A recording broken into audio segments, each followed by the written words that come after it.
who was Nimrod and his accomplishments. Nimrod, a rising figure in Christian, Jewish, and Islamic legends, finds an unmistakable notice in the book of Genesis. The stories of Nimrod, blurred in uncertainty, make him a typical legendary character.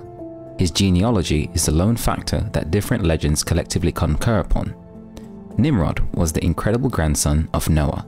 His dad was Cush, the child of Noah's child, Ham. The Table of Nations presents Nimrod as the first on earth to be a powerful man. He was a strong tracker before the Lord. Nimrod, the ruler of Shinar, Mesopotamia, is frequently likened as the originator of human development. The towns of Babel, Erech, Akkad, and Calah were essential for his underlying realm. Afterward, he established the urban communities of Nineveh, Calah, Resen, and Rehoboth. The accounts implying Nimrod generally appear to be set in the early Bronze Age, since the city of Akkad is known to have been destroyed in 2200 to 2154 BCE. One of the significant contentions concerning Nimrod is comparable to the pinnacle of Babel.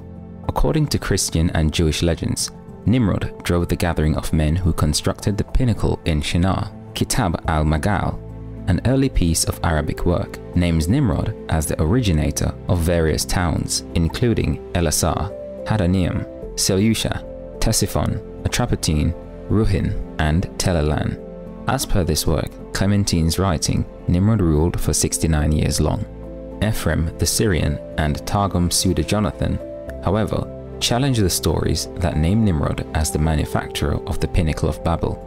According to the last mentioned, Nimrod would avoid the development of the pinnacle and moved to North Mesopotamia. Accordingly, God rewarded him with the 4 urban areas in Assyria to make up for his misfortune in Babel. A few different records offer their particular variants of the legend for the pinnacle of Babel. Al-Tabari, a 9th century Muslim historian, notes in his book History of the Prophets and Kings that Allah destroyed the pinnacle. He likewise states in his book that subsequently, the classical human language was broken into 72 divisions. The source legend in the beginning expresses that in the post-flood period, individuals of the world communicated in a solitary language. They at that point showed up in the place where there is Shinar. Under the initiative of Nimrod, they chose to construct a city and a pinnacle arriving at heaven. Chafed by their braveness, God jumbled them. Hence, they began communicating in various dialects in disarray. Neglecting to see one another, they were ultimately dispersed across the world. The past bound together language, to be specific, Syriac, was saved by Eba, a predecessor of Abraham, who didn't partake in the development of the pinnacle. The Hungarian legends are consistent with this record. The scriptural record gives a background marked by the beginning of various languages and keeps up that Nimrod assumed an essential part in it. A few legends battled that Nimrod moved to the place where there is Evilat after his disappointment with the pinnacle. He was joined by his better half, Ine, who bore 2 children, Huno and Magyar. The dad and the twins were extraordinary trackers and archers. Afterward, Huno turned into the pioneer of the Huns and Magyar turned into the pioneer of the Hungarians. The figure of Nimrod is regularly melded with other legendary characters.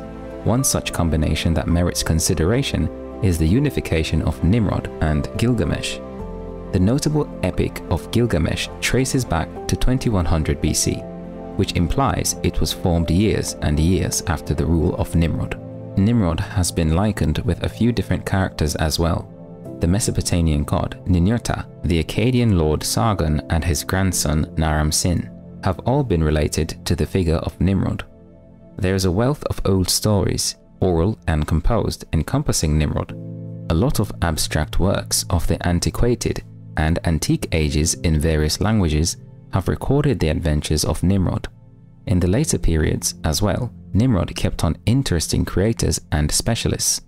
He has happened consistently in various profoundly acclaimed bits of writing that stay applicable to date. In Dante's Heavenly Comedy, Nimrod is portrayed as a monster.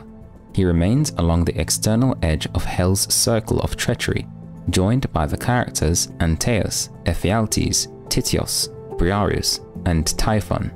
In Divine Comedy, Nimrod expresses a solitary, confusing sentence, which symbolically underlines his blame for creating the disarray of languages with the episode of the pinnacle of Babel. Victor Hugo's incomplete work, The End of Satan, tried a compromise of recorded realities and scriptural stories. Nimrod was available in the book as a sword image for war and wished to arrive at the sky after the removal of the earth, and the relating character is portrayed as the last relative of Nimrod, the eternal manufacturer of pinnacles. Movies as well have used the personality of Nimrod. The 1966 film, The Bible in the Beginning, had entertainer Stephen Boyd assuming the part of Nimrod. A few urban areas, strongholds and bastions in the Middle East have been named after Nimrod. The Assyrian city of Calah, Borsippa, the stronghold of Edessa, and the manor on the Golan Heights, close to Panias, some of them. As of now, they are all in remains. These were all the details related to Nimrod and his accomplishments.